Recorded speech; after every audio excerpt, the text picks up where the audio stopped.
और आज से शुरू होने वाले शीतकालीन सत्र पर स्पीकर बिरला ने कहा कि नियम और परंपराएं एक दृष्टि देते हैं, एक दिशा देते हैं और इसीलिए बाबा साहेब ने उस समय कहा था कि ये संविधान में आस्था रखने वाले लोगों पर निर्भर करेगा और जो इसे लागू करते हैं। आज भी चाहे संविधान हो या संसद, हमारे आचरण और सोच के मानक जितने ऊंचे होंगे, हम संसाधनों की गरिमा को उतना ही बढ़ा पाएंगे। साथ ही कहा कि मेरा मानना है कि बहुत कुछ अच्छा आचरण पर भी निर्भर करता है और हमारे सदन की गरिमा और उच्च स्तरीय परंपराओं को बनाए रखने के लिए सदस्यों का व्यवहार।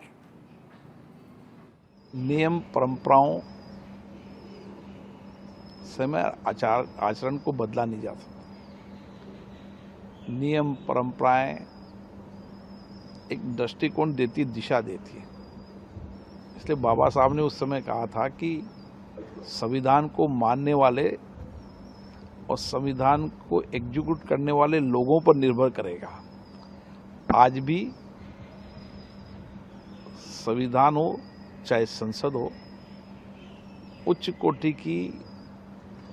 मर्यादाएं, उच्च कोटि का आचरण हमारे व्यवहार में होना चाहिए। जितना हमारे व्यवहार चिंतन में उच्च कोटि का व्यवहार होगा, आचरण की शुद्धता होगी,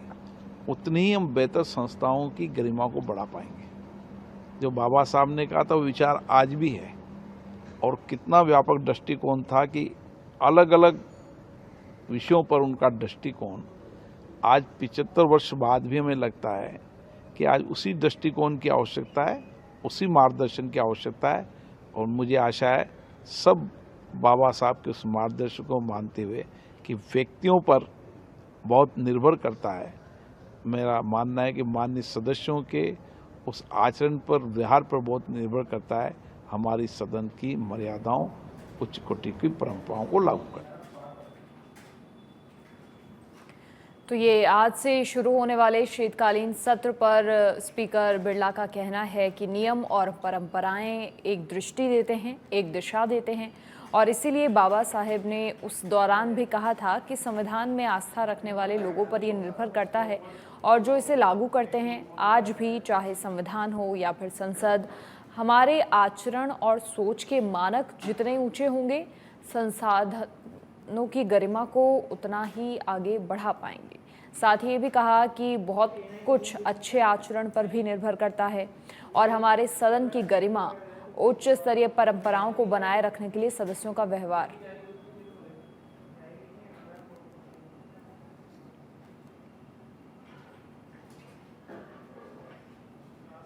और विपक्ष की ओर से सरकार पर संविधान बदलने के आरोप वाले बयान पर लोकसभा अध्यक्ष ओम बिरला का कहना है कि लोगों के अधिकारों और पारदर्शिता के लिए समय समय पर संविधान में बदलाव किए हैं, लेकिन कोई राजनीतिक दल नहीं, किसी भी सरकार ने संविधान की मूल भावना के साथ छेड़छाड़ नहीं की। इसीलिए हमारे यहाँ किसी भी पार्टी की विचारधारा की सरकार कभी भी संविधान की मूल भावना के साथ छेड़छाड़ नहीं कर सकती। प्रधानमंत्री ने हमेशा कहा है कि वंचितों, गरीबों, समाज के पिछड़े लोगों को आज भी सामाजिक आरक्षण की जरूरत है और इसीलिए सरकार काम करती है। संविधान का मूल दर्शन, ताकि उनके जीवन में समृद्धि आ सके, उनके जीवन में सामाजिक परिवर्तन आ सके।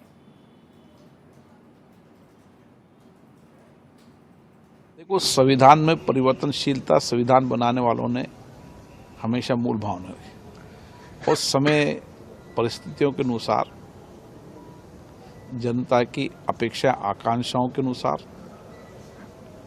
जनता के अधिकार और पारदर्शिता के लिए भी, समाज में सामाजिक परिवर्तन के लिए भी समय समय पर संविधान में परिवर्तन हुए हैं। लेकिन किसी भी राजनीतिक दल ने, किसी भी सरकार ने संविधान की मूल भावनाओं से हस्तक्षेप नहीं किया, छेड़खानी नहीं की और इसीलिए कानून के अंदर न्यायपालिका को मूल भावनाएं रहे, इसकी समीक्षा करने का अधिकार भी दिया है। इसलिए हमारे यहाँ पर किसी भी दल की विचारधारा की सरकार हो, हम संविधान की मूल भावनाओं से कभी भी छेड़छाड़ नहीं कर सकते, उसमें हस्तक्षेप नहीं कर सकते। और मुझे लगता है कि जो हमारा संवैधानिक अधिकार है गरीब, पिछड़े, वंचित लोगों को, वो आज की भी आवश्यकता है और इसीलिए भारत के प्रधानमंत्री जी ने समय समय पर देश और राष्ट्र को हमेशा कहा है कि समाज के वंचित, गरीब, पिछड़े लोगों को आज भी सामाजिक आरक्षण की आवश्यकता है और इसीलिए उनको सामाजिक आरक्षण के साथ उनके जीवन के अंदर समृद्धि आए, उनके जीवन में सामाजिक परिवर्तन हो, उसके लिए संविधान के मूल